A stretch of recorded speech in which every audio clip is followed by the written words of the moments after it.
Hello folks, and welcome to this edition of That's the Way It Is. It's 21 April 2015. And I am your host, as always, Chip Tatum. Tonight I want to talk about a little exercise they're calling Jade Helm 15.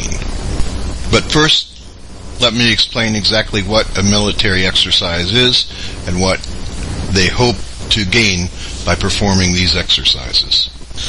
A military exercise or war game is the employment of military resources in training for military operations, either effects of warfare or just testing strategies without actual combat. War games are very useful in helping to predict the outcome of certain strategies and a quick look-see as to how the public would react to such strategies or such uses of force. Intel boys call them military simulations. In simulations, they can use theories of warfare and they can test these theories and refine them without the need of actual hostilities. As the military redefines their roles in the world, new arenas need to be prepared. In the past, at such bases as Fort Bragg, Fort Benning, Fort Campbell, large facilities were built to mimic areas which they planned operations in. Like for instance, the Middle East. They had training areas in the Middle East. We had training areas for Vietnam. We had prisoner of war training for Vietnam years ago. So in essence, as information is pushed down the pipeline to the military prepares the soldiers for the type of environment they are planning to be used and planning operations in. So, now that we have the basic definition down, let's go into it. Jade Helm is covering 7 states from California to Texas. It's supposedly running from July 15th to November 15th. It is scheduled to involve Army Special Operations, that's Green Berets, Rangers, 160th Special Operations Aviation, with whom I was a pilot, Air Force Special Operations, Navy Special Operations, which is the SEALs, and Marine Ops. It's most interesting to note that one of the cities selected for Jade Helm 15 is Big Springs, Texas. Why is this interesting? Well, Big Springs, the majority of the people in Big Springs work for the federal prisons or a private federal contract prison facility. This zone in Big Springs, Texas, is one of the largest areas for federal prisons in the United States and in the world. Another interesting fact is the U.S. Bureau of Prisons and U.S. Federal Marshals run an airline. That airline we commonly refer to as Con Air. Con Air's hub facility is in Oklahoma City, Oklahoma. It's actually at the Oklahoma City airport. It has Con Air aircraft can drive right up to the prison facility in Oklahoma where the prisoners are offloaded. They have shackles and chains on their feet, waistband chains and handcuffs. And those who are some of the most dangerous, like myself, would have what would be called black boxes, where it's even more difficult for them to attempt an escape. I have been to Oklahoma City transfer facilities several times as I was moved around the United States, having been charged with treason and moving daily in what they call diesel therapy. Interesting fact, there are a lot of people were in that facility bound for Big Springs, Texas. The trip to Big Springs is facilitated by the use of a large fleet of buses or aircraft used by the U.S. Marshal and the Federal Bureau of Prisons for transporting throughout the United States. So in case you haven't heard it or haven't watched the video that we have on our site, I'm going to play an audio clip from that video so that you can hear the briefing that Thomas Meade from Fort Bragg, a private contractor with Special Forces Command, Special Operations Command, as he briefs the city of Big Springs for Jade Helm 15. It is interesting that he does make a minimal reference to utilizing the airport and being able to talk to people in the port during the exercise. I bring you greetings from Fort Bragg, North Carolina, United States Army Special Operations Command. I just want to be able thank you all for allowing me to speak tonight to the City Council of Big Spring.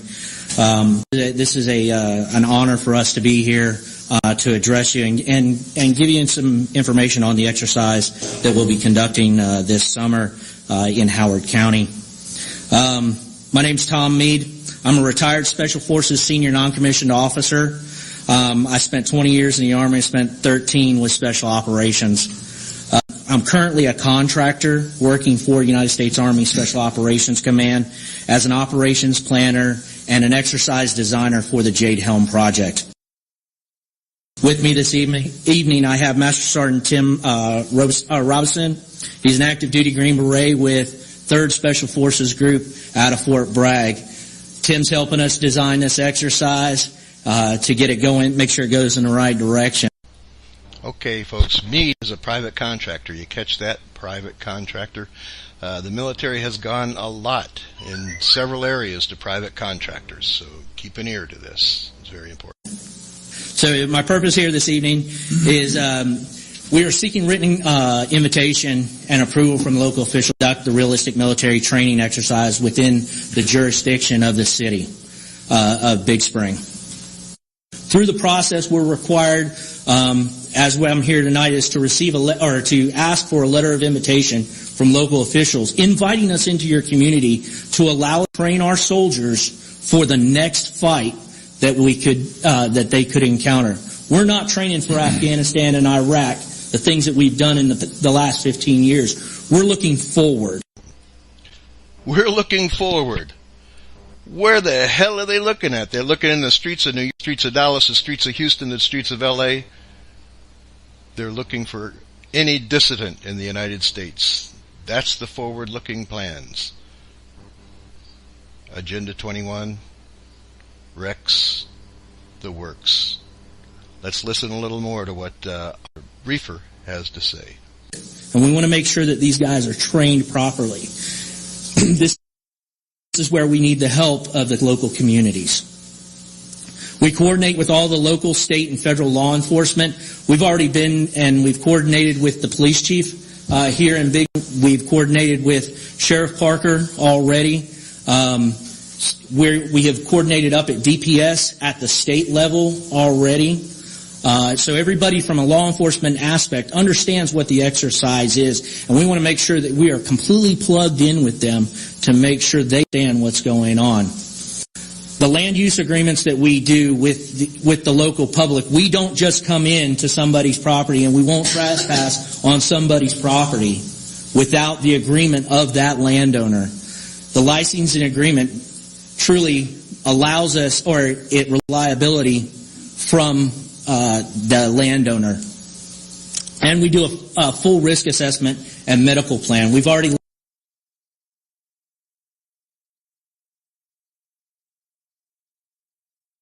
By the way, those contracts are one-way contracts. All they're doing is releasing liability if anything happens on their land. They're not giving them much opportunity to say no. In with the hospital, we understand how they get the life flight. We also have medical personnel that will be on site to assist should anything happen. What is Jade Helm? Jade Helm is a challenging 8-week exercise. Truly, in this area, in the Martin and Howard County area, we're only going to be here for about 5 to 5.5 weeks. The 8 weeks in where it's the preparation and the planning that happens back in Florida and in the Mississippi area.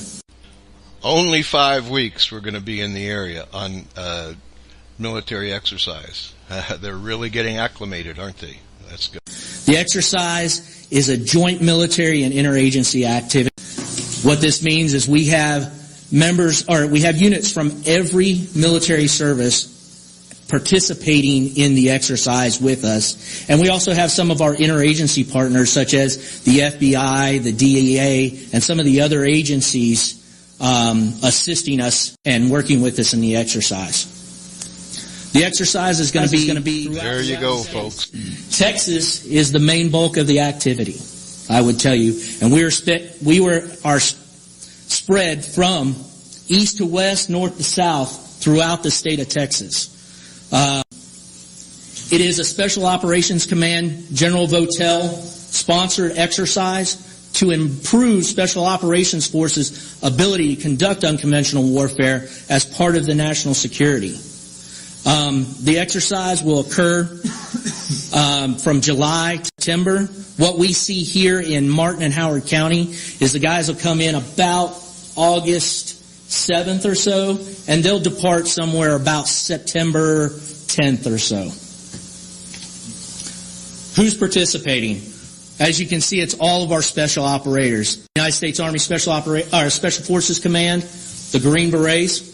Navy SEALs will be conducting operations over in Mississippi and Louisiana. The Air Force Special Operations Command will be flying specialty aircraft for us for infiltration and resupply of the operators on the ground. The Marine Special Operators will be working down in the San Antonio area.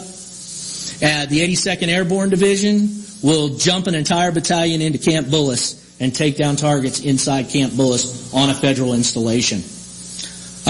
The exercise location in this area, we're working throughout Martin and Howard County. We've already, as some of you know, we briefed the Howard County Commissioner's Court yesterday morning. We received approval to operate within Howard County. Why did we choose Texas? Number one, United States Special Operations Command has been conducting exercises in Texas for a few years. We've done numerous exercises here. A lot of times you don't hear a lot about it unless someone like me comes to brief about those exercises. And we know that Texans are historically supportive of our efforts to make sure that our soldiers, sailors, and airmen and Marines are ready to fight that next fight and train them for that next fight. Well, some of the things... Whoa! What next fight? In Dallas? Is areas of undeveloped land with low population densities. United States Army Special Operations Command, being the director of the exercise, desires to have a very rural area for us to be able to operate in. The last few years, these guys have, in Afghanistan and Iraq, they receive aerial resupply by helicopter about once a week. They live in buildings. They have connectivity to the internet to be able to talk to their command, but also being able to talk to home. When they come out here to Martin and Howard County, they're not going to have those luxuries. In the scenario that we've built, they're going to have to operate outside of those normal support mechanisms and rely on the folks, the civilians that are in the area to be able to support them. We have a backside support element that actually will replicate that, but we also ask for, we can't do the exercise without the public's help. Things that we look for from that perspective is we look for people that are willing to be a role player, to just be someone who goes and gives a little nugget of information. Hey, we're looking for Fred Peters. He's a domestic terrorist. Do you know where we can find him? Hey, Sally Ivins, she's a domestic terrorist. We're looking for her. I need a little nugget of information. Now they're preparing the people to work for them and prepare that information. It's called human intelligence, folks. Preparing the public. For them to build an intelligence picture, to understand the scenario better and be able to operate better. We look for people that are willing to transfer guys because they have to move around in a clandestine manner. For example, in the back of a horse trailer in the middle of the night. In Toyota pickup trucks. So nobody see them. These are ways that they have to operate in in foreign countries and when they're not supposed to be in those countries.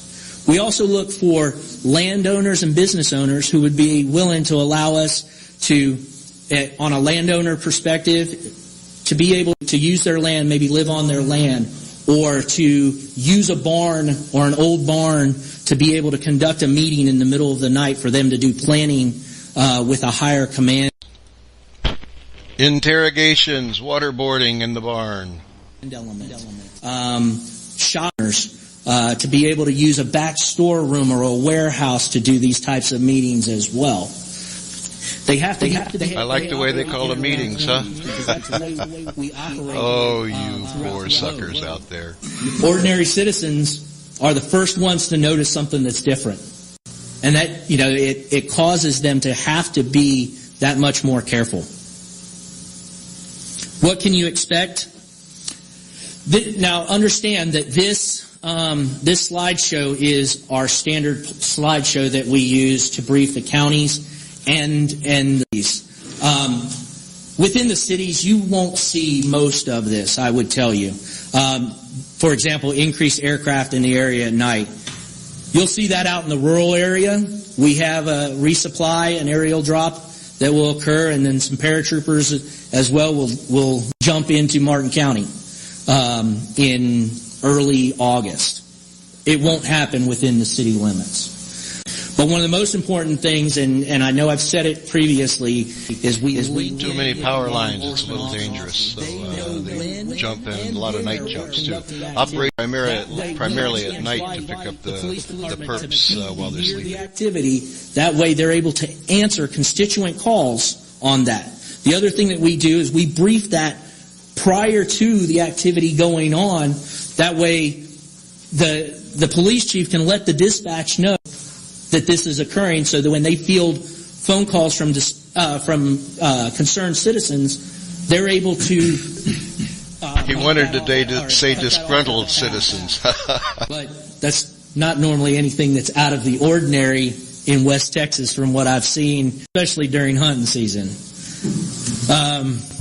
And they may be driving civilian vehicles throughout the area. So really, within the city limits, if you notice my guys, they're probably really doing wrong. Clear marking of the participants. That, for us, that's one of the big things. Ladies we make sure that all of our guys have some type of marking that they'll all be wearing an armband with a marking that identifies them as part of the exercise. And what I mean by that is, just as we do with the law enforcement, if there's activity occurring around an area, we will actually go out to doors and knock on doors, introduce ourselves, and let them know that there'll be activity happening between this time and this time. Armbands on the mission essential personnel. Sounds like something from the mid-40s, doesn't it? Mr. Meade, how often do you do a operation like this? Is this done annually or? Yes, sir. So the Jade Helm project is a new project that has come along from General Cleveland, from his staff at United States Army Special Operations Command. This exercise is planned to be conducted yearly. We conduct an exercise that's similar to this, and I say similar because the scope and the breadth of the exercise is nowhere comparable to what we do here. But they conduct that exercise 6 times a year in North Carolina. So, your question, sir? Sure. Yes, sir. Practice makes perfect. Just had a couple of questions. And you've already started talking to the landowners and Yes, sir. setting things up. I just have to ask, how does FBI and DEA work with the military on the operation like this? Well, generally speaking, sir, the FBI and DEA provide us liaison officers up at our command level, depending on how the scenario is written. One of the ways the FBI and DEA are with us here is in Arizona. They will actually do some questioning for us at one of the airports in Arizona. Questioning people flying through Arizona. I'm not going through Arizona, I'll tell you that now. I'll fly straight south before I'll fly around anywhere in the U.S. this summer. Questioning. In Arizona, they will actually do some questioning for us at one of the airports in Arizona. Besides, the FBI has the list. Any personnel from NATO, UN, or No, sir, DHS? Currently for Jade Helm, it is U.S. owned. That has been one of the discussions that I'm not sure if it has occurred yet, but that has been one of the discussions. Keyword that, currently. I'm not sure if it has occurred yet, but I'm not sure if it occurred yet, but. Name, please. About 3 minutes. We got a lot of speakers. My name's Kimberly York, and I actually am one of the county residents. And I'm a little distressed with the fact, A, the county issued an invitation without letting the citizens know that it's going on in the county. I think that we should have been informed. I feel like it's being hidden from us about, and then all of a sudden an invitation's issued and it's on us. And I'm a little bit concerned about that. I think as citizens we have the right. I also am a hospice nurse. I have a lot of concerns about our elderly population in this county and in this city by things that are going on and being distressed. It may double our phone calls for home healths and hospices because we will be the first persons they call and get distressed.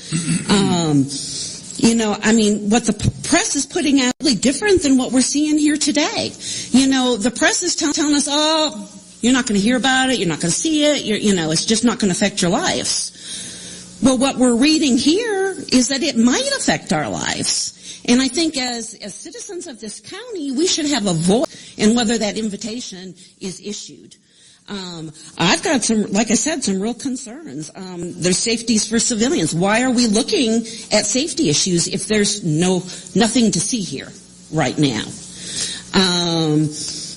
By the way, I am a military brat. I do support the military. I feel that there's ways of training than inflicting it on the citizens of this county. Thank you. Thank you. There's the briefing by Thomas Meade. What more is there? Well, there are other things happening right now. Let me give you an example. Local residents in local cities around the United States are receiving information from the local law enforcement branches that they will be providing training to their law enforcement in preparation for an upcoming Jade Helm exercise in their zone, as they plan to be supporting Special Operations Command. So now we're hearing a little more.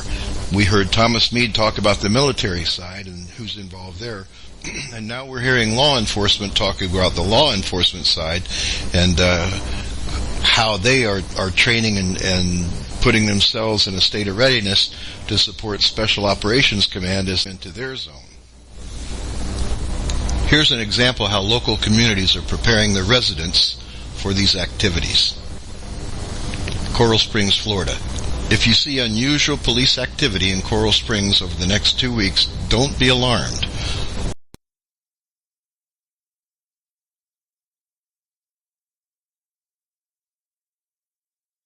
County. The purpose of the exercise is to prepare Special Operations Forces with realistic urban sites for preparedness training.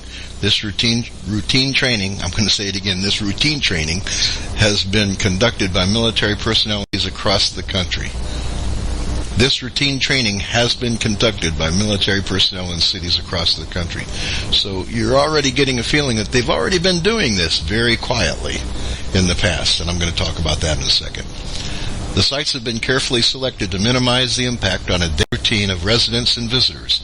Each training site will be secure to ensure the safety of the general public and the participants. Training sites will not be disclosed for this reason. If any members of the public learn of the training locations, they ask the public to remain clear of these areas while training is conducted. As I stated earlier, the 160th group is going to be utilized in these operations. They are the primary supporting aviation element for Special Operations Command. Back in the 80s, we would routinely fly SEALs, Delta Force, whoever, and we would practice under the cover of night. We were called the Night Stalkers, and they still are called the Night Stalkers, and they're called the Night Stalkers for a reason. We would practice. Hundreds of hours of practice under night vision goggles, knowing that the cover of darkness in any combat situation was the best cover we had as a low-flying, slow-flying helicopter. These aircraft, we flew at the time Loaches, OH-6s, which are now the MDH-6, Blackhawks, Chinooks, so attack aircraft, and all these other aircraft that we had could, except the Chinooks, could be placed in a combat configuration. I would imagine they could fit out a Chinook about like they do the C-130s with heavy artillery inside shooting down into the ground. Need to. That'd be pretty cool. Oh, excuse me, I'm getting off course here. Okay. So we have 1/60th back in the old days. We would routinely fly into large cities. We would choose specific buildings, and we would perform an attack to that building, dropping Special Operations, Delta Force SEALs, whoever, onto that building in what they were called anti-terrorist activities, where they could go in, drop in case of hostage situations, and free the hostages, and we could get out quickly. So we would routinely practice this in the cover of night around the United States. We were flying very dark helicopters, and many of you in the old days remember the days when people were saying, oh, there's black helicopters flying here. Well, you were right. There were black helicopters. Well, they weren't black. They were very, very dark green, and you couldn't read the lettering. They were lettered with U.S. Army on them, but you couldn't read it because it was about the same color paint as the aircraft, so you'd almost have to touch it to touch the paint and run your hand along it to see the name of U.S. Army on it. So for me, practicing in the United States, military exercises in the United States is not uncommon, but to the general public, you have not been aware of this, and to be honest with you, the scale of this operation is gigantic. I mean, we were a small helicopter outfit practicing our new mode of flight with night vision goggles and everything else. I can't believe the size of this urban training exercise, or whatever the hell they're calling it, this Jade Helm. We don't practice unless we feel that there's a need for that particular type of military assault. There's no other way to put it. If we feel that there's going to be a need for a particular type of military assault, certainly we will practice, so that we have operational readiness to perform that assault. To practice in the United States, the urban training, they actually feel, whoever the head sheds are, they actually feel that there is going to be a need for this type of military assault within the United States of America. And I can tell you that this is something that was discussed in the early 90s during our Jupiter Island meetings. Plans and programs were discussed concerning a readiness exercise called Rex 84. What is Rex 84? What was Rex 84? And I would assume still what is. It's a scenario and a drill which was developed by the United States federal government to suspend the United States Constitution, declare a law, place military commanders in charge of the state and local governments, and detain large numbers of American citizens who are deemed to be national security threats. In the event that the President declares a national state of emergency, the plan states events causing such a declaration would be widespread U.S. opposition to U.S. military invasion abroad, such as if the United States were to directly invade Central America to combat what the government perceived as subversive activities. The plan also authorized the military to direct ordered movements of civilian populations at state and regional levels. Movements of civilian populations. This is huge. And the exercise is huge. You think that's just coincidental? That they're training the United States military and all forces command to handle such a threat or perceived threat?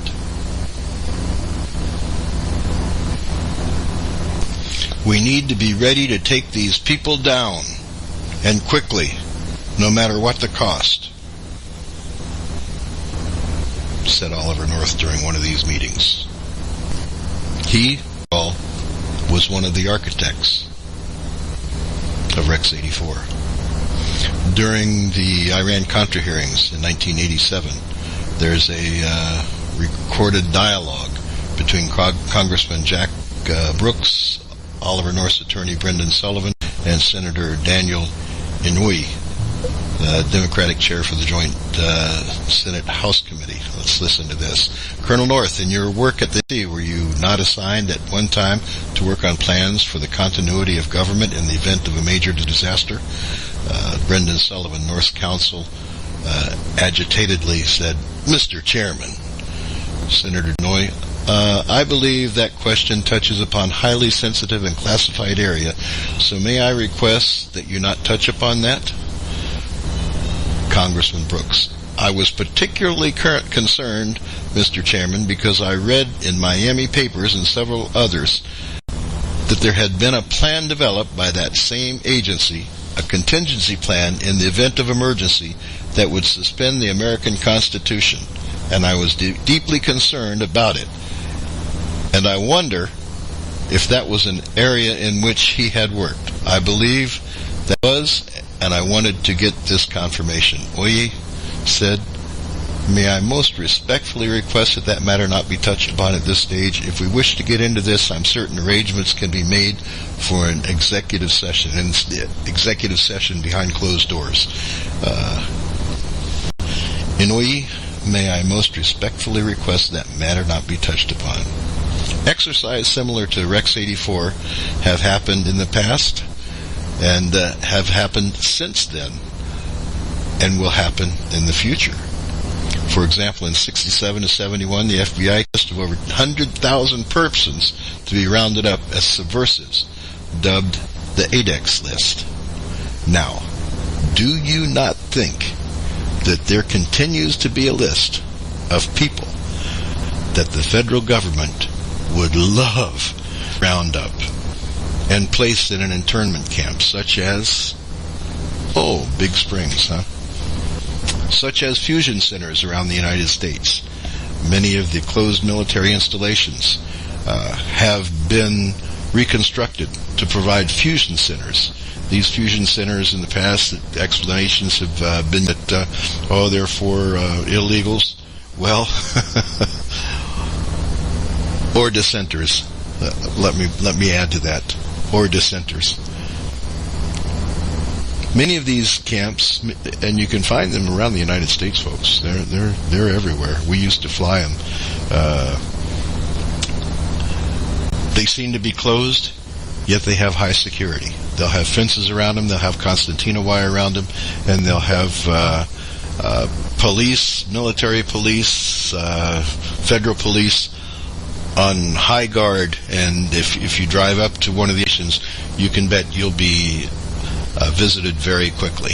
I mean, it was a pretty simple thing it is a pretty simple thing to put great security stuff in place, and with facial IDs and everything else. Look, I drove through Jupiter Island and was called by the head of security there on my cell phone. Now, I never gave him my cell phone number, yet they called me. And he just wanted to get together again. It had been a long time since he had seen me and wanted to get together for lunch. And I'm probably still going to have lunch with him. He wasn't head of security then. He was just one of the security people. So we have this contingency plan, which was called Rex 84. I understand that may have been changed since then, or it may have another name. I think people are talking about one called Agenda 21. I'm not aware of Agenda 21. I am aware of the Rex 84 plans, and I am aware that during Jupiter Island briefings, we were briefed that the U.S. military would have to intervene and intern U.S. citizens. I jumped up and I said, "Sir, there's no way in the world me as an American fighting man is going to go into that and do that." You know, but back last week we played a little tape of the Kent State Massacre. 4 dead, 9 wounded, one of the 9 paralyzed by the U.S. National Guard. They did fire upon American citizens. They did fire upon dissenters. And they were not thrown in prison for it. They were justified in what they did. And these kids were just out. They weren't causing any problems. They were just out dissenting the Vietnam War. Good God.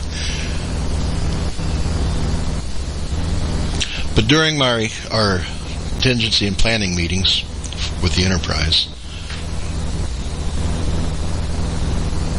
and the discussion of the intention to use U.S. troops, I said, there's no way that's going to happen.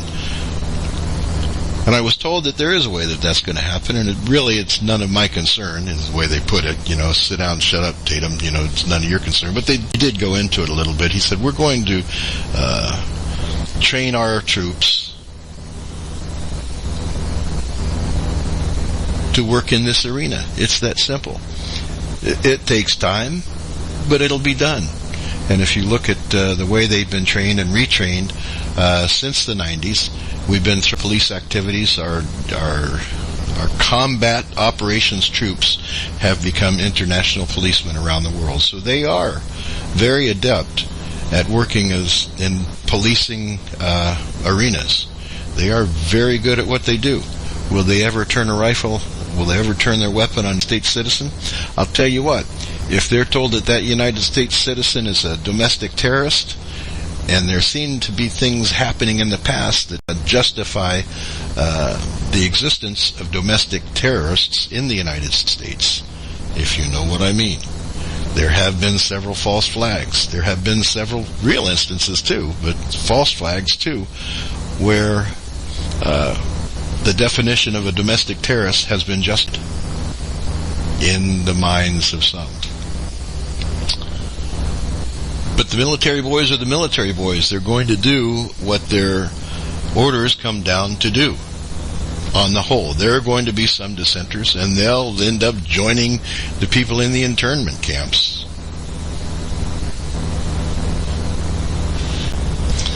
So here's my take on Jade Helm. I'm asked to go on other shows to talk about it. I'm asked to give my opinion. Here's my opinion. Any of you out there that have been asking me to go on a show, take this, tape it, give it what you will, say what you will, but this is my opinion. And it's only my opinion. You know what they say about opinions. Everybody's right. They're like, Well, my opinion is this. My opinion is this is a training exercise. My experience is we probably will use this exercise. The bad boys will probably use this exercise and pop in a few pot shots in certain areas, do a few things just to test the waters. This public reacts to it so that they know what they need to do in the future to avoid problems. I mean, that's what practice is about, right? So that's my take on it. It's primarily a training exercise. There are bad boy elements, rogue elements within our forces which will utilize and misutilize this exercise to test the waters for other types of operations that they plan on using against the people in the United States of America and around the world, but primarily the United States of America, trying to ascertain how the reactions will be to this type of situation. Look, the American people are pretty well fed up, but then again, used to abuse of power. We can look. I can refer to our law enforcement side of things, where these men who are hired and paid to protect and serve are pretty trigger happy. No. Judge, yes.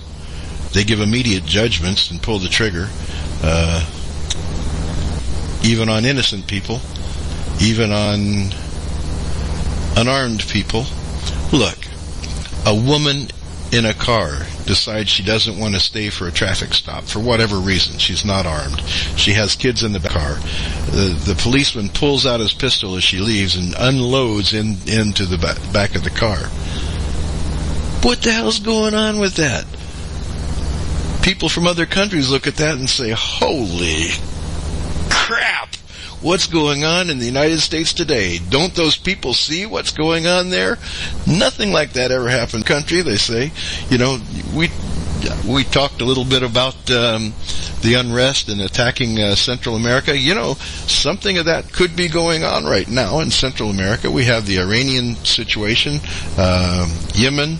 We have several areas around the world that could cause unrest, but we have a lot of people, a lot of Latin Americans living here in the United States. And we're looking at things like, I mean, we've always been looking at countries in Central and South America to try to work over the governments into doing what we want them to do. But most recently, it looks like we're trying to build a case against Venezuela. And what's Venezuela to us? Nothing. Not to the general public. It's nothing. We have a lot of Venezuelans that live here. You know, what kind of danger is Venezuela? It's not. But Venezuela has a whole buttload of oil. I mean, that country is floating on oil. And what's oil? Oil's money for these bad boys. They'll do anything. They'll kill anyone. They'll jail anyone. They'll do whatever they want to do, whatever they need to do, without blinking an eye to get their hands on that oil. Now I'm getting a little off the subject there, so I'll get back into Jade Helm. Jade Helm, military size, bad boys use it to practice their bad boy deeds. And now what I'm going to do is going to open up the phones up for anyone who wants to call in, make a statement, but please make it brief and stay on subject. So, let's open the phone lines up. And our call-in number is 727-474-0990. I'll say that again for you. Call-in number tonight is 727-474-0990. Please, folks, stay on subject. Subject is Jade Helm military exercises within the borders of the United States.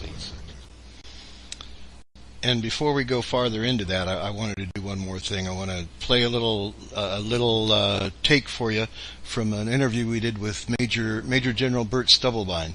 Who was Burt Stubblebine? He was right-hand man to the Deputy Director of the Defense Intelligence Agency. People, the DIA are the bad boys. I mean, when CIA wants some real bad boys to do something, some wet workers. And after leaving Defense Intelligence Agency, there were several other positions, and he ended up running the U.S. Army Intelligence and Security Command. So here's a man that's in the know.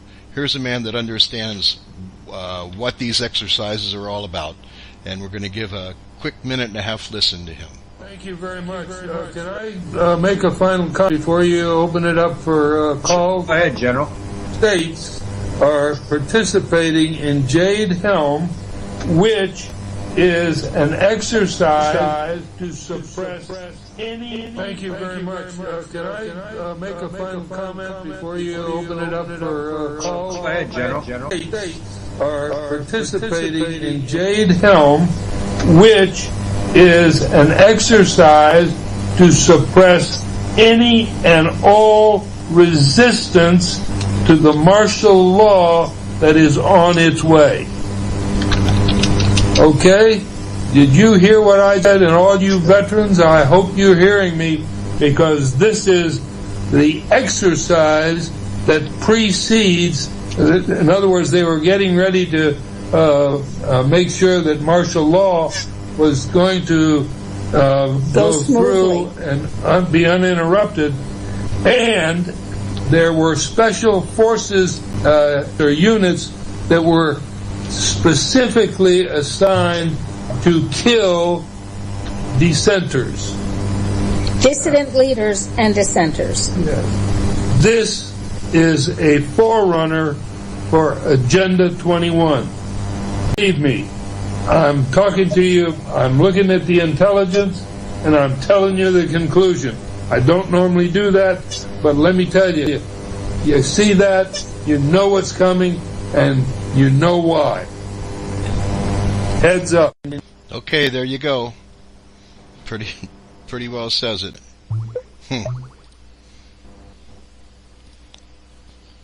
Well, call-in number 727-474-0990. 727-474-0990 if you want to talk about Jade Helm. It's on it, and I'm going to talk about a few more things in the meantime.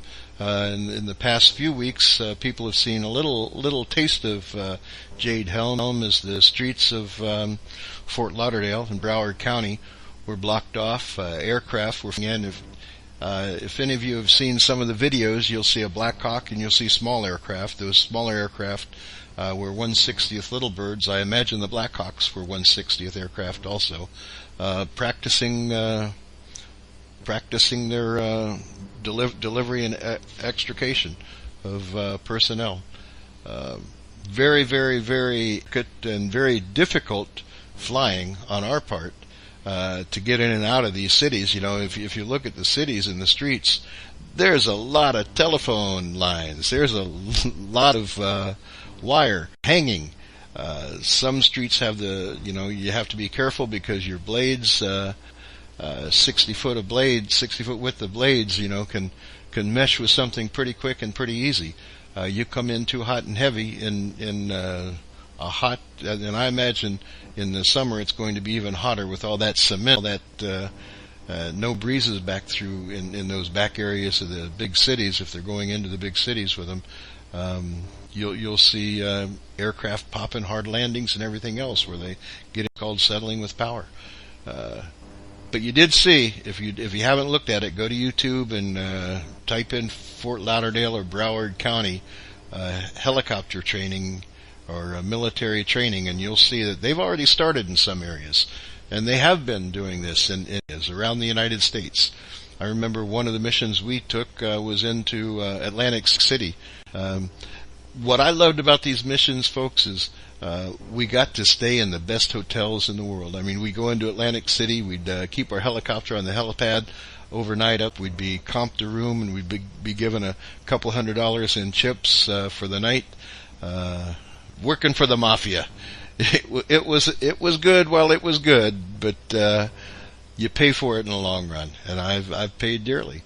A lot of people ask me, Chip, what exactly have they done to you other than throw you in prison? Well, folks, I lost my family. I had to leave my kids here in the United States. I wasn't able to go through helping raise them in fear of what could be done to them to get to me.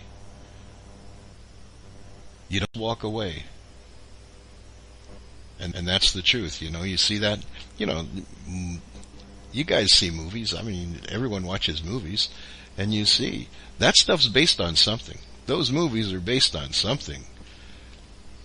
They're based on what's real. And then they add wood to it to make it more exciting. You know, I never got to wear a tuxedo as a wandering asset going to all these different places around the world.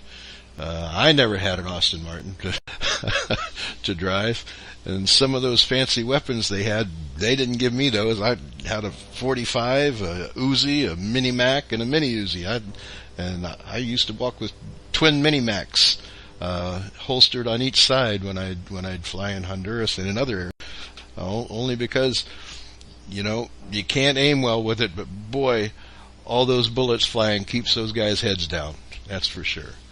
Okay, folks, it looks like we're coming up on the top of the hour here. So, no call-ins, so I'm going to call it a night here soon. I thank all of you for your time. We are Veterans Truth Radio, and I want to put a plug in here before we go. Veterans of the United States of America, we need to unite. There's 20 million of us. That's a lot of manpower. And we've all been trained. We know what to look for. We understand what's going on. And even though a lot of us are older, you know, look, I'm 63 years old. But I still want to see our country, a salvation of our country. I still want to see it thrive. I have children, I have grandchildren, and I want them to have some of the same things that we were able to experience in life here. But if we have Gestapos with armbands running around the country, it's going to be very, very difficult for them to enjoy the freedoms that our fathers had enjoyed and fought for. So, what do? We have VATVA, V-A-T-V-A. That's Victor Alpha Tango Victor Alpha. What does that stand for? That stands for Veterans Against the VA End Corruption. Okay, and it's vatva.org. Please go to the VATVA website, look it over. We can use all the help we can get in organizing VATVA, putting it together, and as a new community of veterans. I know a lot of people say, well, you know, can't you get together with the VFW and the American Legion and all this? Yeah, you could. But those people, it seems like they're just social environments. I mean, all they want to do is get together and sit in the bar and drink and talk of the old war games. They want to live in the past and not live in the future, and not move for a life in the future. I'm not ready to live in the past yet, folks, and I hope most of you aren't. I believe that's why you're listening to me. And listen, when I talk about shitheads, when I talk about people out there, I'm not talking about you people who are listening, because you're awake. You're looking. I'm talking about the people who sit back on the couch and say, "Oh, Martha, what do you think about that old boy on the radio yesterday?" Well, Henry, I just don't know, you know. I guess there's something there. I just don't know. Yep, Martha, we ought to do something about it. Okay, Henry, give me one of them Budweisers again, would you, Henry, and pass the snuff. You know, come on, folks. There's a better America here. There's a better America at our fingertips. But what we got to do is to get rid of the dead weight that sits in Washington. We have to get them out of there. They got in by hook and crook, I'll tell you that. So we need to get them out using their same methods. We need active methods. Look, those kids at Kent State, you people in America in the 60s, damn, those were people. Those were activists. They stood up. And even when the shooting went on, they got back up. You know, people thank me when I wear my veteran's hat going shopping or elsewhere. My brother-in-law bought it for me. Freddie was a British submariner. And Chippa, if I buy you that hat, would you wear it for me? I know my British accent's terrible, huh? Okay. I said, yeah, Fred, I'll wear it on occasion. And I wear it, and inevitably when I wear it, people come up to me and they say, and they've gone out of the way to walk up to me and say, thank you for your service. And I have to thank them too. I have to thank them for getting me the hell out of there when I was over there, because if it wasn't for them, I don't know how long our boys would have been over there, and we would have been over there. Look, you look at today, people aren't doing anything really to get our guys out of these areas in the Middle East. We have to do something. We have to go somewhere with it. We have to move at the local level. You need to push your local chamber, push your local county commissioners, push them to push the police and demilitarize the police. Vote in at the local level. Get your governor. Get the right governor in there. A governor has a lot of power, and you people have a lot of power on your local like that. If you get the right governor in, and we get enough of the right governors in, we can go a long way. Look, right here in Florida, we have a governor who sued the federal government for the veteran. That's what we need. We need someone with balls. I mean, he got a lot of flack over it, and he's going to continue getting a lot of flack over it, but at least he did something. Folks, you've heard the way it is. This 21 April 2015. And if we don't do something about it, then what you heard tonight is going to be the way it is. But it doesn't have to be that way. You can stand up. You can join in with one on a local level. Have hosting parties at your home. Invite others over. Have little town hall meetings. You don't have to have government in your town hall meetings. Have town hall meetings and talk about it so that it isn't the way it is. Make it the way you want it. My name's Chip Tatum. Good night.